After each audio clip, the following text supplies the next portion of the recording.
I'll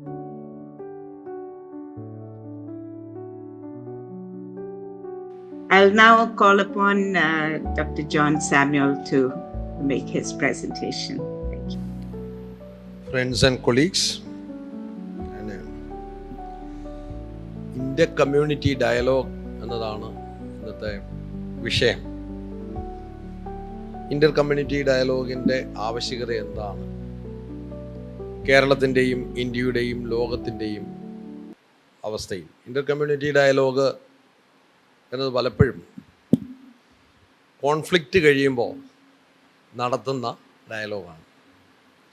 റുവാണ്ടയിൽ ടുട്സികൾ കൂട്ടക്കൊല ചെയ്തപ്പോൾ 5 ലക്ഷത്തിൽ അധികം ടുട്സികളെ കൂട്ടക്കൊല ചെയ്ത ശേഷം ഉണ്ടായ ചർച്ച, ഐക്യരാഷ്ട്രസഭ ഇന്റർ കമ്മ്യൂണിറ്റി ഡയലോഗ് എന്ന പേരിൽ കൊസോവോയിൽ നടത്തിയ ചർച്ചകൾ.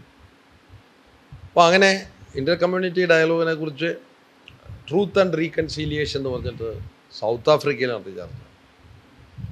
അപ്പോൾ എന്താണ് കമ്മ്യൂണിറ്റി എന്നുള്ളതാണ്. നമ്മളിപ്പം ഓരോരുത്തർ സബ്ജക്റ്റീവായിട്ടും ഒബ്ജക്റ്റീവായിട്ടും കമ്മ്യൂണിറ്റിയെ കാണാം. കമ്മ്യൂണിറ്റി എന്ന് പറഞ്ഞാൽ എന്താണ് എന്നുള്ളതിനെക്കുറിച്ചൊരു കാഴ്ചപ്പാടുണ്ടാണ്. കമ്മ്യൂണിറ്റി ആന്ത്രോപോളജിക്കലി, ആർക്കിയോളജിക്കലി, സോഷ്യോളജിക്കലി എല്ലാം ഉണ്ട്. നമ്മളൊരു ലൊക്കേഷനിൽ താമസിക്കുന്ന ആളുകളെ കമ്മ്യൂണിറ്റി എന്ന് പറയും. റെസിഡൻഷ്യൽ കമ്മ്യൂണിറ്റീസ് ഉണ്ടല്ലോ. നമ്മൾ ലാംഗ്വേജ് കമ്മ്യൂണിറ്റി അല്ലെ സ്പീച്ച് കമ്മ്യൂണിറ്റി എന്ന് പറയും. നമ്മൾ മലയാളി എന്ന് പറയുമ്പോൾ നമ്മളൊരു കമ്മ്യൂണിറ്റിയാണ് അല്ലേ. നമ്മൾ കേരളത്തിന് വെളിയിൽ പോകുമ്പോൾ മലയാളികളാണ്, ഇന്ത്യക്ക് വെളിയിൽ പോകുമ്പോൾ നമ്മൾ ഇന്ത്യക്കാരാണ്. സജിത ബഷീറിനെ ആദ്യം she's a part of Indian community എന്നായിരിക്കും കാണുന്നത്. അപ്പോൾ ഈ കമ്മ്യൂണിറ്റി എന്ന് പറയുന്നത് എനിക്ക് ആദ്യം പറയാനുള്ളത് ഇതൊരു ഡൈനാമിക് കൺസെപ്റ്റാണ്. ഇതൊരു സ്റ്റാറ്റിക് കൺസെപ്റ്റേ അല്ല. ഇതാദ്യം നമ്മൾ മനസ്സിലാക്കണം. 2, ഇത് പവറുമായിട്ട് ബന്ധപ്പെട്ടിട്ടാണ്. It has a very strong connections with the power and political economy. അത് ഡൊമിനൻ്റ് കമ്മ്യൂണിറ്റി എന്ന് പറയും. കമ്മ്യൂണിറ്റി തന്നെ ഡൊമിനൻ്റ് കമ്മ്യൂണിറ്റീസ് ഉണ്ട്. നമ്മളിവിടെ കാസ്റ്റ് എന്ന് പറയുമ്പോൾ caste is a hierarchical power management in the society. അതിൻ്റെ അടിസ്ഥാനം ഡിസ്ക്രിമിനേഷനാണ്, ബേസ്ഡ് ഓൺ ലൊക്കേഷൻ. അതൊരു പവർ ഡിസ്ട്രിബ്യൂഷനും കൂടെയാണ്. അതേസമയത്ത് നമ്മൾ ഇന്ന് ഞാൻ വിചാരിക്കുന്നു സോറാൻ മംദാനിയെ ഡിപ്പോർട്ട് ചെയ്യണമെന്ന് റിപ്പബ്ലിക്കൻസ് പറയുകയാണ്. നോക്കണേ, അവിടുത്തെ സിറ്റിസണാണ്, അവിടുത്തെ ന്യൂയോർക്കിലെ ഡെമോക്രാറ്റ് പ്രൈമറിയിൽ ജയിച്ച ആളാണ്, അവിടുത്തെ ന്യൂയോർക്കിലെ അസംബ്ലി മെമ്പറാണ്. അദ്ദേഹത്തെ ഡിപ്പോർട്ട് ചെയ്യണം എന്ന് അമേരിക്കയിലെ ഇപ്പോഴത്തെ ഭരണവർഗമായ റിപ്പബ്ലിക്കൻ വൈറ്റ്സ് പറയുകയാണ്. അദ്ദേഹത്തിൻ്റെ അച്ഛൻ മംദാനി, മുഹമ്മദ് മംദാനി എഴുതിയ ഒരു പുസ്തകമുണ്ട്, good Muslims and bad Muslims. വായിച്ചിൽ എങ്ങനെയാണ് അധികാരം, എങ്ങനെ നമ്മുടെ ഐഡൻറ്റിറ്റിയെ നിർവചിക്കുന്നുള്ള. ഞാനീ പറഞ്ഞ ഇതിൻ്റെ ആമുഖം, ഇന്ന് ഒരുപാട് പേര് ജീവിക്കുന്നത് വിർച്വൽ കമ്മ്യൂണിറ്റീസിലാണ്. സജിത ബഷീർ എവിടെ ഇരിക്കുന്നു? വാഷിങ്ടണിലിരിക്കുന്നു, നമ്മളിവിടെ ഇരിക്കുന്നു. She's a part of our community at the moment. അതുപോലെ സോഷ്യൽ മീഡിയയുടെ സമയത്ത് അല്ലെങ്കിൽ മറ്റേ ഇമാജിൻ കമ്മ്യൂണിറ്റീസ് കൂടിക്കൊണ്ടിരിക്കുകയാണ്. ഇപ്പോൾ പലപ്പോഴും നമുക്കറിയില്ല ആര് എന്ത് എങ്ങനെ പറയുന്നു എന്ന്. പല നരേറ്റീവുകൾ കമ്മ്യൂണിറ്റീസിൻ്റെ പേരിൽ ഇതാണ്. ആ പല പേരുകൾ, പൊളിറ്റിക്കൽ കമ്മ്യൂണിറ്റീസ് ഉണ്ട്, സോഷ്യൽ കമ്മ്യൂണിറ്റീസ് ഉണ്ട്, റിലീജിയസ് കമ്മ്യൂണിറ്റീസ് ഉണ്ട്. ഇത് ഐഡൻറ്റിറ്റിയുമായിട്ട് രൂപപ്പെട്ടിരിക്കുകയാണ്. കേരളത്തിലെ പ്രധാന ചർച്ച കേരളത്തെക്കുറിച്ചല്ല. ഹാഗി സോഫിയ എന്താണ്? ഹാഗി സോഫിയ എന്താണെന്ന് ആർക്കും അറിയില്ല. അതിൻ്റെ ചരിത്രം ആരും പഠിച്ചിട്ടില്ല. ഈ 4ാം ക്രൂസൈഡിന് സമയത്ത് ഹാഗി സോഫിയയെ കൊള്ളയടിച്ചത് ക്രിസ്ത്യാനികളാണ്. കത്തോലിക്കരും ഓർത്തഡോക്സുകാരും തമ്മിലുള്ളതാണ്. ഈ ഹാഗി സോഫിയ ഒരു ഓർത്തഡോക്സ് ഷൈനാണെന്നും അതിൻ്റെ അകത്ത് ഞാൻ അതിനെക്കുറിച്ച് എഴുതി. ഞാനൊരു ഉദാഹരണം പറയാണ്. അതിൻ്റെ 7 പില്ലറ് അവിടുത്തെ സൺ ടെമ്പിളിൽ നിന്ന് കൊണ്ടുവന്ന 7 പില്ലറുകളാണ്. എല്ലാവർക്കും അറിയാം. അപ്പോളോയുടെ അതിൻ്റെ ആർക്കിടെക്ചർ പഠിച്ച ഉടനെ ഈ JS അടൂര് ക്രിസ്തീയ വിരുദ്ധനും കത്തോലിക്ക വിരുദ്ധനുമാണ്. അത് ഒരു ഇമാജിൻ കമ്മ്യൂണിറ്റിയാണ്. അപ്പോൾ എപ്പോഴും നിങ്ങളെ ടാർഗറ്റ് ചെയ്യാം. ഇപ്പോൾ കേരളത്തിലെ സാമൂഹ്യ മാധ്യമങ്ങളിൽ കൂടിയാണ് പലപ്പോഴും നരേറ്റീവുകൾ സൃഷ്ടിക്കപ്പെടുന്നത്. ഇന്നലെ ഞാൻ എഴുതിയ ശശി തരൂർ ഗാന്ധി ഇന്ത്യയെ ചതിച്ചു എന്ന് പറഞ്ഞ് ഒരു ക്ലിപ്പുമായിട്ട് ഭയങ്കര ചർച്ച. നോക്കിയപ്പോഴെന്താ പറഞ്ഞത്? ശശി തരൂർ പറഞ്ഞ നാഥുറാം ഗോഡ്സെയുടെ വരികൾ അദ്ദേഹം പറഞ്ഞതാണ്. അതങ്ങ് വിട്ടി. അപ്പോൾ നമ്മൾ ഈ കമ്മ്യൂണിറ്റി എന്ന് പറയുമ്പോൾ there are lots of false narrative. നമ്മൾ മനസ്സിലാക്കണം. എല്ലാ കാര്യത്തിലും ഫോൾസ് നാരേറ്റീവ്സ് ഒരുപാടുണ്ട്. അതിൻ്റെ ആശാന്മാരാണ് ട്രംപും ബാക്കിയുള്ള എല്ലാവരും. ആ ഫോൾസ് നാരേറ്റീവ് സൃഷ്ടിക്കുന്നത് പലപ്പോഴും അധികാരി വർഗമാണ്.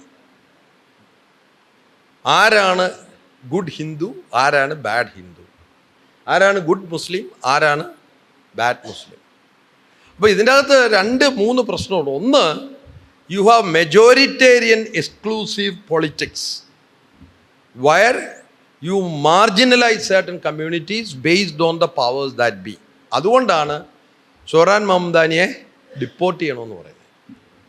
അത് ഒരു രാജ്യത്ത് മാത്രമല്ല നടക്കുന്നത്. യു ഗോ എനിവെയർ ഇത് നടക്കുകയാണ്. അപ്പോൾ അതിൻ്റെ പേരിലുള്ള വയലൻസസ് ഒരുപാടുണ്ട്. അത് ടുട്സികളുടെ നേരിലുള്ള വയലൻസ് ആയാലും 1984 സിഖുകാരുടെ പേരിലുള്ള വയലൻസ് ആയാലും 2002 മുസ്ലിങ്ങൾക്കെതിരെയുള്ള വയലൻസ് ആയാലും വിവിധ വയലൻസസ് ഉണ്ടാകുന്നതിന് ഒരു കാരണം ഡിസ് നാരേറ്റീവ്സാണ്, മുൻവിധികളാണ്. അപ്പോൾ എന്തുകൊണ്ട് കമ്മ്യൂണിറ്റി ഡയലോഗ് ആവശ്യം ഉണ്ട്? 4 കാര്യമുണ്ട്. ഒന്ന്, കമ്മ്യൂണിറ്റിയുടെ ഐഡൻറ്റിറ്റി എല്ലാം പലപ്പോഴും പ്രൈഡ് ആൻഡ് പ്രെജുഡിസിലാണ് ബിൽഡപ്പ് ചെയ്തിരിക്കുന്നത്. മലയാളം ക്ലാസിക്കൽ ലാംഗ്വേജ് എന്ന് പറയും. എന്നിട്ട് നമ്മൾ പറയും 2000 കൊല്ലത്തെ പഴക്കം മലയാളത്തിനുണ്ടെന്ന് പറയും.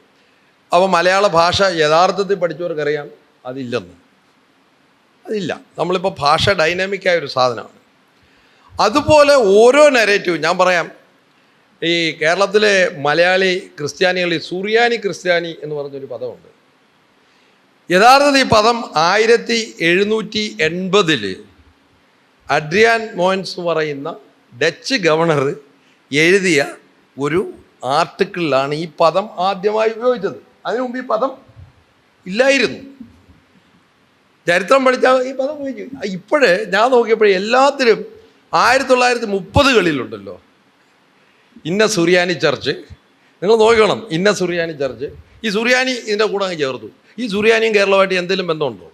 അരാമിക് ഭാഷയുടെ സ്റ്റാൻഡർഡൈസ് വെർഷനായ സുറിയാനി ഒരു ലിറ്റർജിക്കൽ ലാംഗ്വേജ് ആയിരുന്നു, സംസ്കൃതം മാതിരി.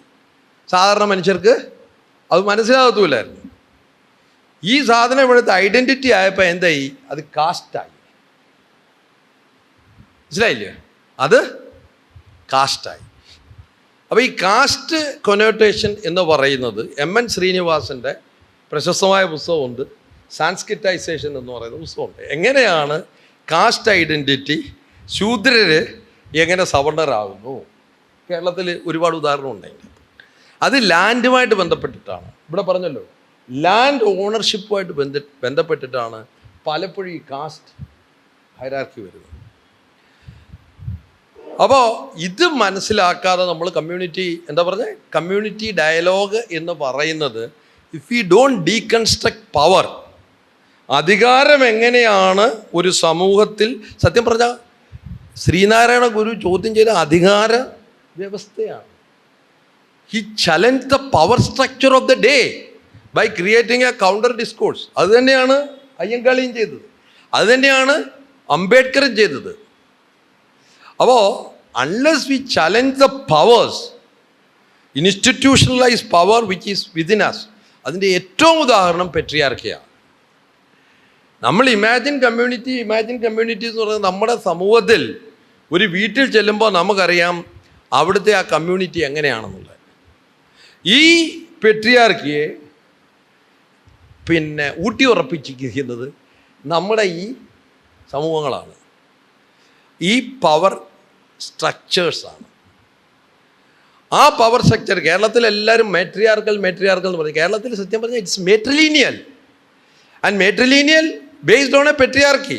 അല്ലാതെ കേരളത്തിൽ മെട്രിയാർക്കി ഉണ്ടെന്ന് പറഞ്ഞിട്ട് അതിൻ്റെ കാര്യമില്ല. അപ്പം ഞാൻ പറഞ്ഞത് കമ്മ്യൂണിറ്റി ഡയലോഗിന് അത്യാവശ്യം 4 കാര്യങ്ങളാണ്. ഒന്ന്, ഈക്വൽ ഫൂട്ടിങ്. ഒരാൾ മേളിൽ ഇരിക്കുന്നു, മറ്റേ താഴെ ഇരിക്കുന്നു എന്ന ഡയലോഗ് പറ്റില്ല. Equal footing. അതിൻ്റെ അകത്ത് അതിനാണ് ഈക്വൽ സിറ്റിസൺഷിപ്പ്. അദ്ദേഹം പറഞ്ഞ civic responsibility and civic rights. ആ സിവിക് റൈറ്റ്സ്, സിറ്റിസൺസ് റൈറ്റ്സ് എന്നുള്ള ഇക്വാളിറ്റി, അതിൻ്റെ ഫൗണ്ടേഷൻ ഇന്ത്യയിൽ ദ കോൺസ്റ്റിറ്റ്യൂഷൻ ഓഫ് ഇന്ത്യ ആണ്. കോൺസ്റ്റിറ്റ്യൂഷൻ ഓഫ് ഇന്ത്യയുടെ പ്രിയാമ്പിൾ അതിലകത്തുണ്ട്. എന്താണ്?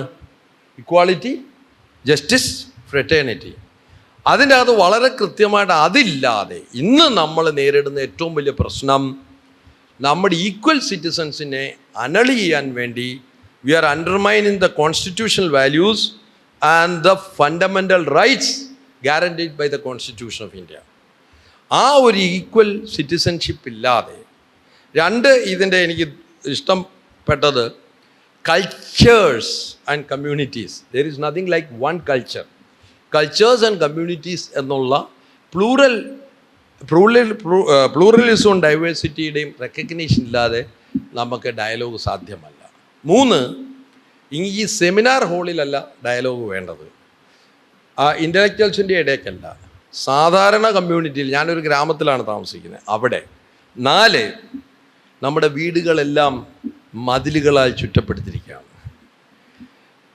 മതിലുകളാൽ ചുറ്റപ്പെട്ടിരിക്കുന്നത് കൊണ്ട് അടുത്ത വീട്ടിലെ ആളിൻ്റെ പേര് പോലും നമുക്കറിയില്ല.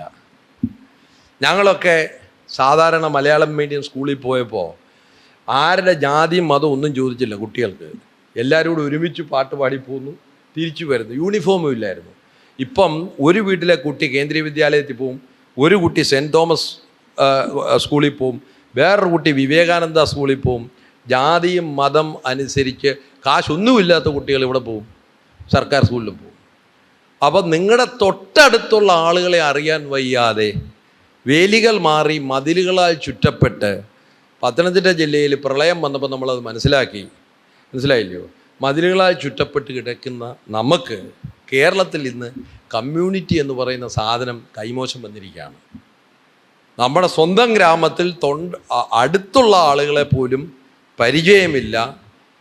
അവിടെ കൊലപാതകമാണോ നടക്കുന്ന, ആത്മഹത്യയാണോ എന്ന് നടക്കുന്ന അറിയാൻ വയ്യാത്ത അവസരത്തിൽ നമുക്ക് കേരളത്തിൽ നിന്ന് കമ്മ്യൂണിറ്റി നഷ്ടപ്പെട്ടുകൊണ്ടിരിക്കുകയാണ്.